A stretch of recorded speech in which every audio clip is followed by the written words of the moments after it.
Problem চলছিল এবং প্রবলেমের ফলে দার্জিলিংয়ের উন্নয়ন প্রায় দীর্ঘ 15 বছর ধরে ব্যাহত হচ্ছিল। দীর্ঘদিন উন্নয়নের কাজ হয়নি, রাস্তাঘাট তৈরি হয়নি, কোনো কিছুই হচ্ছিল না। এবং ট্যুরিস্ট যেটা হচ্ছে দার্জিলিংয়ের মেন ইনকাম, যেটা ট্যুরিস্টদের অনেক বেশি যাতায়াত হয় এবং এই হিসেবে দার্জিলিংয়ে হোটেল থেকে শুরু করে, বিজনেস থেকে শুরু করে, ওখানকার কমিউনিটি থেকে শুরু করে যাদের খুব ভালো হয়।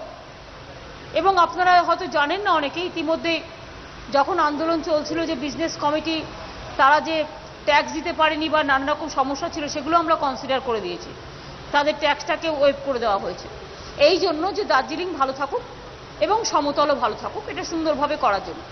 তো আজকে আমার মনে হয় যে একটা কমিশন যে রিপোর্ট দিয়েছেন, যে কমিশন তৈরি হয়েছিল উভয়ের আলোচনার ভিত্তিতে, এবং যে কমিশন উচ্চ পর্যায়ের কমিশন রিপোর্ট দিয়েছে এবং ডিসিশন মেকিং সিদ্ধান্ত নেওয়ার ব্যাপারটাই কিন্তু রাজ্য সরকারও ছিল না, কেন্দ্রীয় সরকারও ছিল না, এবং অফকোর্স গোর্খাল্যান্ড জনমুক্তি মোর্চার কেউই ছিল না। তারা আলোচনা করেছেন, আমরা আমাদের ওপিনিয়ন দিয়েছি, তারাও যেমন আমাদের ওপিনিয়ন দিয়েছেন। অনেক আই উইটনেস এসছে, তারা তাদের ওপিনিয়ন দিয়েছে এলাকাগত ভিত্তিভাবে, কিন্তু আমরা কিন্তু সিদ্ধান্ত কিছু করিনি, কারণ সিদ্ধান্ত নেওয়ার ক্ষমতা আমাদের হাতে ছিল না। সিদ্ধান্ত নেওয়ার ক্ষমতাটা টোটালটাই চেয়ারম্যান এবং এই চেয়ারম্যানের হাতে ছিল, এবং তার রিপোর্টটা পাওয়ার পরে চিফ সেক্রেটারি আপনাদের ডিটেলসটা দিয়েছেন। আমাদের এটাও ছিল এই কমিটি করবার আগে, যখন জিটিএ এগ্রিমেন্ট হয় এবং কমিটি করবার আগেও আমাদের একটা নিজেদের মধ্যে এগ্রিমেন্ট ছিল, নিজেদের মধ্যে, এটা ওপেন এগ্রিমেন্ট, আপনারা জানেন, এগ্রিমেন্টের কপিও আছে, জিটিএ এগ্রিমেন্টও আছে। এই হাই পাওয়ার কমিটি যে রেকমেন্ডেশন করবে আমরা সবাই সেটাকে মেনে চলব, অর্থাৎ গোর্খাল্যান্ড জনমুক্তি তারাও মেনে চলবে, মোর্চারা আমরাও মেনে চলবো, কেন্দ্রীয় সরকারও মেনে চলবে, এটা ছিল চুক্তিতে আমাদের অলরেডি বলা।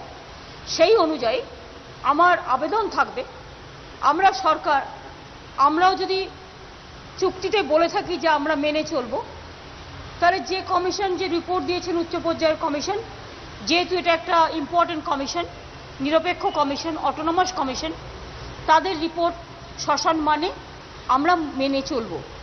সুতরাং আমি সকলকেই অনুরোধ করব, আমাদের চুক্তি অনুযায়ী, আমাদের সিদ্ধান্ত অনুযায়ী এটা নিয়ে ভুল বোঝাবুঝির কোনো অবকাশ নেই। যেহেতু আমরা সবাই বলেছিলাম আমরা এই চুক্তি সবাই মেনে চলব, সুতরাং আমি অনুরোধ করব সবার কাছে, কারণ দার্জিলিংয়ের ভাই বোনেরা আমাদেরই ভাই বোন, তরাই ডুয়ার্সের ভাই বোনেরা আমাদেরই ভাই বোন, পাহাড়ি ভাই বোন আর আদিবাসী ভাই বোনেদের মধ্যে আমি কোনো তফাৎ দেখি না, সবাই আমরা টুগেদার, সবাই আমরা এক। আমি সর্বপক্ষের কাছে আবেদন করব, যেহেতু এটা আমাদের সকলের ওপিনিয়ন নিয়েই হয়েছে, সকলকে ইনভলভ করেই হয়েছে, সকল মানুষকে ইনভলভ করেই হয়েছে, এবং ফাইনালি এটাই বলা ছিল কমিশন যে রিপোর্ট দেবে আমরা উভয় পক্ষ সেটাকে মেনে চলব। সুতরাং আমি আশা করি চিফ সেক্রেটারি যে রিপোর্টটা আপনাদের কাছে বলেছেন, ডিটেলস বড় রিপোর্ট, সেটা আমরা সবাই মেনে চলব, এটা আমার আবেদন থাকবে।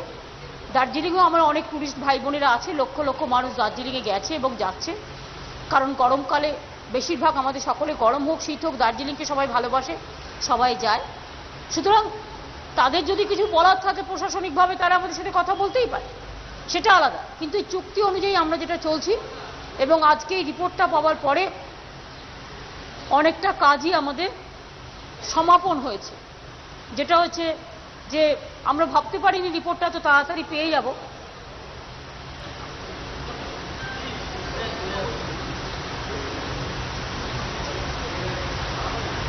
এতে একটাই সুবিধে হয়েছে, যেটা, কারণ কিছুদিন আগেও যখন বিমল গুরুং রোশনরা এসেছিল এখানে, তারা বলছিলেন যে ইলেকশনের আগে রিপোর্টটা হলে আমাদের পক্ষে ভালো হয়। সুতরাং আমরা ভাবতে পারিনি হয়তো তাড়াতাড়ি হয়ে যাবে, কিন্তু শ্যামল সেন তিনি যেভাবে কাজ করেছেন বা যেভাবে এত তাড়াতাড়ি রিপোর্টটা জমা দিয়েছেন, সত্যি অভূতপূর্ব, এবং তাকে গভর্নমেন্টের পক্ষ থেকে আমরা এবং জনমুক্তি মোর্চা, কেন্দ্রীয় সরকার সকলেই কোঅপারেট করেছি যতটা সম্ভব। এটাই আপনাদের থ্রুতে আমি একটা অ্যাপিল করতে পারি সকলের কাছে, যে আসুন আমরা সবাই একযোগে কাজ করি, দার্জিলিংয়ের কোনো সমস্যা হবে না, আমরা নিজের মতো করেই তাদের উন্নয়ন, তাদের সমস্ত বিজনেস বাড়ানো, সান্দাকফু আমরা আবার নতুন করে ডেভেলপ করব, মিরিক করব, কালিম্পং করব, দার্জিলিংয়ের রাস্তাঘাট দীর্ঘদিন সারানো হয়নি, সেগুলো কাজ শুরু হয়ে গেছে। এইভাবে বিভিন্ন কাজকর্ম, আরও অনেক উন্নয়নের কর্মসূচি আমাদের হাতে আছে।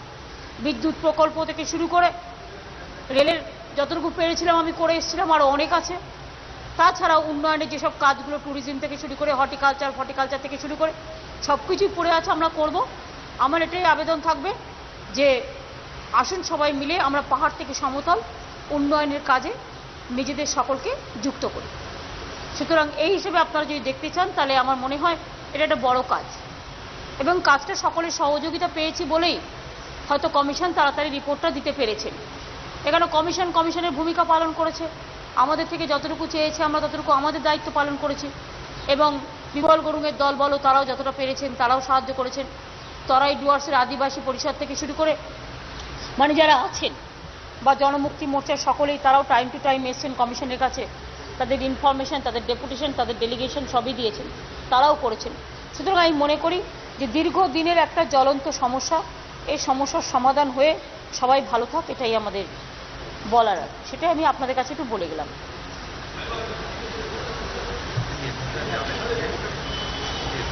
দেখুন, আমার হ্যাপি আনহ্যাপি হওয়ার কোশ্চেন আসে না।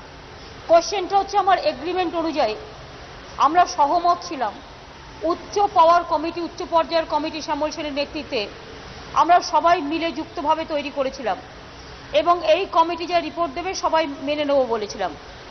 রিপোর্ট কারো পক্ষে হতে পারে, কারো বিরুদ্ধে হতে পারে, কারো পক্ষেও নয় বিপক্ষেও নয়, জেনুইন রিপোর্ট। আমি মনে করি যে আমি নিজে এখনো রিপোর্টটা পুরো দেখিনি, চিফ সেক্রেটারি পুরোটা দেখেছেন, এবং এত বড় রিপোর্ট তিনি খুব তাড়াতাড়ি এটা দেখেছেন এবং পড়েছেন, এবং তিনি আপনাদের টোটালটা ব্রিফ করেছেন। আমার হ্যাপি বা আনহ্যাপি হওয়ার কোনো ব্যাপার নয়। আমি তো সবচেয়ে সুখী হব সেদিন যেদিন আমি দেখব যে আমার দার্জিলিং, আমার তরাই ডুয়ার্স সকলে যেভাবে শান্তির বাতাবরণ তৈরি হয়েছে, সেই শান্তির বাতাবরণ আরও উন্নয়নের বাতাবরণ তৈরি করে লক্ষ লক্ষ মানুষ দার্জিলিংয়ে যাবে, কালিম্পংয়ে যাবে, এবং তরাই ডুয়ার্সেও যাবে, মিরিকে যাবে, কার্শিয়াংয়ে যাবে। এটা আমার সবচেয়ে বড় আমি সেদিন সবচেয়ে বেশি সুখী হব। আমি সুখী এই কারণে যে আমার পাহাড় শান্ত আছে। আমি চাই না নতুন করে কোনো দুর্যোগ পাহাড়ে দেখা দিক, সেটা মানুষও চায় না, পাহাড়ের মানুষও চায় না, সমতলের মানুষও চায় না। কেউ কেউ এসব নিয়ে রাজনীতি করার চেষ্টা করে, কিন্তু তাদের আমি অনুরোধ করব এসব নিয়ে রাজনীতি করার চেষ্টা করবেন না। এটা আমাদের শান্তির বাতাবরণ হিসেবেই দেখতে হবে, উন্নয়নের বাতাবরণ হিসেবেই দেখতে হবে। আর আমি আগেও বলেছি, আবার বলি, দার্জিলিংকে আমরা খুব ভালোবাসি। গোর্খা ভাই বোনেরা আমাদের ভাই বোন, তাদের সর্বরকম সাহায্য আমরা করব না। আমাদের কাছে এই ধরনের কোনো ইনফরমেশন নেই। তারা তাদের ওপিনিয়ন দিতেই পারে, একটা পলিটিক্যাল পার্টি, এতদিন ধরে তাদের আন্দোলন চলছে, কিন্তু আমরা নিশ্চয়ই বলবো যে দীর্ঘদিন ধরে দার্জিলিংয়ে আন্দোলন করার ফলে দার্জিলিংয়ে উন্নয়নও ব্যাহত হয়েছে, ট্যুরিস্টরা যেতেন না, অনেক রকম হয়েছে। আমি তাদের কাছে আবেদন করব, আপনারাও বলেছিলেন চুক্তি মেনে নেবেন, চুক্তি অনুযায়ী সিদ্ধান্ত যাই দিক উচ্চ পর্যায়ের কমিটি মেনে নেবেন। তো এক্ষেত্রে আমার মনে হয় যে এটা নিয়ে কোনো ডিফারেন্স থাকা উচিত না। সামনে নির্বাচন আছে, তারা সবাই নির্বাচনে পার্টিসিপেট করুক, কারণ জিটিএটা গঠিত হয়ে গেলে তারা টাকাটাও পাবে, টাকাটা পেলে উন্নয়নের কাজটা হবে। আমার এটা ইন্টারেস্ট, দার্জিলিংয়ের ছেলেমেয়েরা চাকরি পাক, তাদের উন্নয়ন হোক, রাস্তাঘাট তৈরি হোক, দার্জিলিংয়ের হোটেলগুলো আরও বেশি করে ব্যবসা বাড়া, এটা তো আমরা নিশ্চয়ই চাইব।